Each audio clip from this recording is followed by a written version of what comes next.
नमस्कार मित्रों, आज हम आपको सुनाने जा रहे हैं माँ गंगा के पृथ्वी पर अवतरण की दिव्य कथा। कैसे भागीरथ की तपस्या से माँ गंगा स्वर्ग से उतरकर धरती पर आईं और क्यों उन्हें मोक्षदायिनी कहा जाता है। आइए जानते हैं विस्तार से। कैसे भागीरथ की तपस्या से माँ गंगा स्वर्ग से उतरकर धरती पर आईं और क्यों उन्हें मोक्षदायिनी कहा जाता है। आइए जानते हैं विस्तार से। बहुत समय पहले अयोध्या के राजा सगर ने अश्वमेध यज्ञ किया। उनके 60,000 पुत्र यज्ञ का घोड़ा खोजते खोजते कपिल मुनि के आश्रम तक पहुँचे। मुनि ध्यानस्थ थे, लेकिन पुत्रों ने उन पर चोरी का आरोप लगा दिया। मुनि के क्रोध से वे सब भस्म हो गए। उनकी आत्माओं की मुक्ति का उपाय केवल एक ही था, स्वर्ग की गंगा नदी का पृथ्वी पर अवतरण। सगर के पौत्र अंशुमान और फिर उनके पुत्र दिलीप ने गंगा को लाने का प्रयास किया,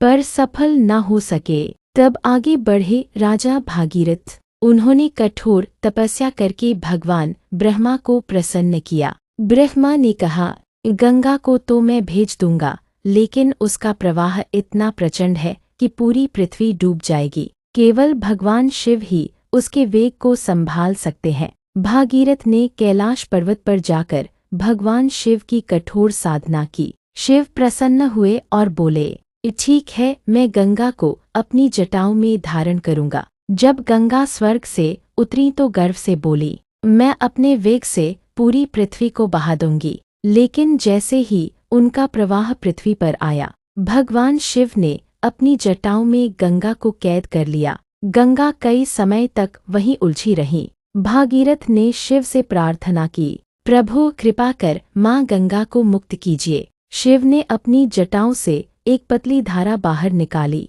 धीरे धीरे वह धारा पृथ्वी पर उतरी। भागीरथ आगे आगे रथ पर चलते गए और गंगा पीछे पीछे बहती रही। अंत में गंगा पाताल लोक तक पहुंची और सगर पुत्रों की अस्थियों को स्नान कराया। जैसे ही गंगा जल ने उन्हें स्पर्श किया, सभी को मोक्ष मिल गया। इस प्रकार भागीरथ की तपस्या से माँ गंगा पृथ्वी पर अवतरित हुईं। इसीलिए गंगा को भागीरथी कहा जाता है। भगवान शिव ने गंगा को धारण किया, इसलिए उन्हें शंकर जटाधारी गंगा भी कहते हैं। माँ गंगा के जल से केवल शरीर ही नहीं, आत्मा भी शुद्ध होती है। यही कारण है कि गंगा को मोक्षदायिनी कहा जाता है। अगर आपको माँ गंगा की यह दिव्य कथा पसंद आई हो तो वीडियो को लाइक और शेयर जरूर करें।